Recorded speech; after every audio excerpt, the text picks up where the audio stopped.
जय श्रीकृष्ण दोस्तांनो. आता आपण 5वा श्लोक पाहत आहोत.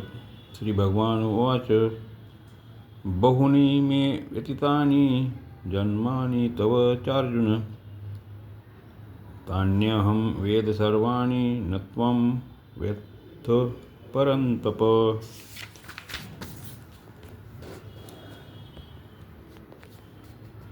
यथा समय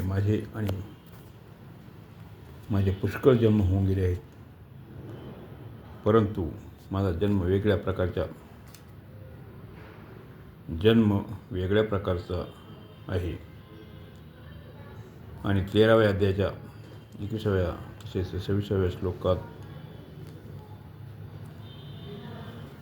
तात्पर्य माझे आणि तुझे पुष्कळचे जन्म झाले आहेत, तरीही वेगळ्या प्रकारचे आहेत. दुसऱ्या अध्यायाच्या 12व्या श्लोकात भगवंतांनी अर्जुनाला म्हटले होते की मी भगवान आणि तू तसेच हे राजलोक जीव पूर्वी नव्हते आणि पुढेही राहणार नाहीत असे नाही. तात्पर्य भगवान आणि त्यांचा अंश जीवात्मा दोन्ही अनादी आणि नित्य आहेत.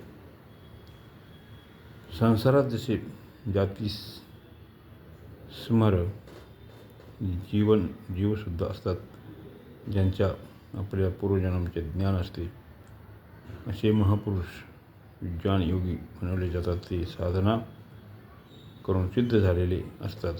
साधनेमध्ये अभ्यास करीत असताना त्यांची वृत्ती इतकी तेज होती की ते ज्या ठिकाणी आपली वृत्ती लावतात त्या ठिकाणी त्यांना ज्ञान होते. असे योगी काही सीमेपर्यंतच पुरातन जन्म आठवू शकतो, परंतु जन्मांना नव्हे.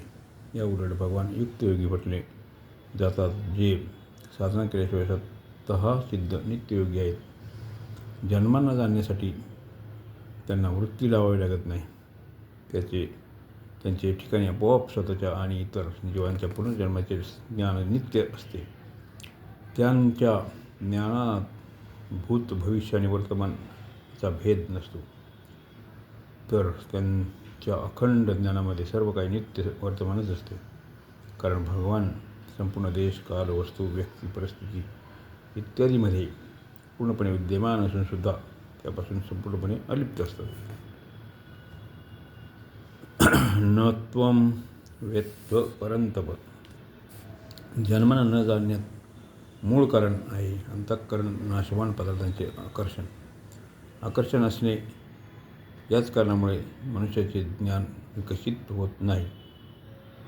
अर्जुनाच्या अंतःकरण नाशवान पदार्थाचे व्यक्तींचे महत्त्व होते, म्हणूनच ते कुटुंबियांच्या मरण्याच्या भीतीने युद्ध करू इच्छित नव्हते. पहिल्या अध्यायाच्या 33व्या श्लोकात अर्जुनाने म्हटले होते की ज्यांच्यासाठी आम्हास राज्य, भोग आणि सुखाची इच्छा आहे, ते कुटुंबीय, प्राणाची आणि धनाची आशा सोडून युद्धासाठी उभे आहेत.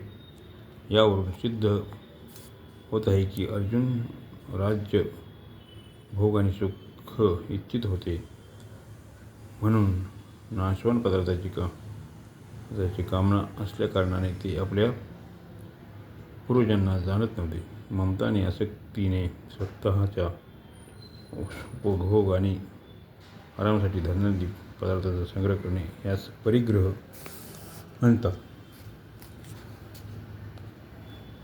परिग्रहाचा संपूर्णपणे त्याग करणे अर्थात आपल्या सुख, आराम इत्यादी कोणत्याही वस्तूचा संग्रह न करणे यास अपरिग्रह म्हणतात. अपरिग्रहाची दृढता झाल्यास पूर्वजन्माचे ज्ञान होते. अशा प्रकारे 5व्या श्लोकाचा अर्थ इथे संपत आहे. जय श्रीकृष्ण.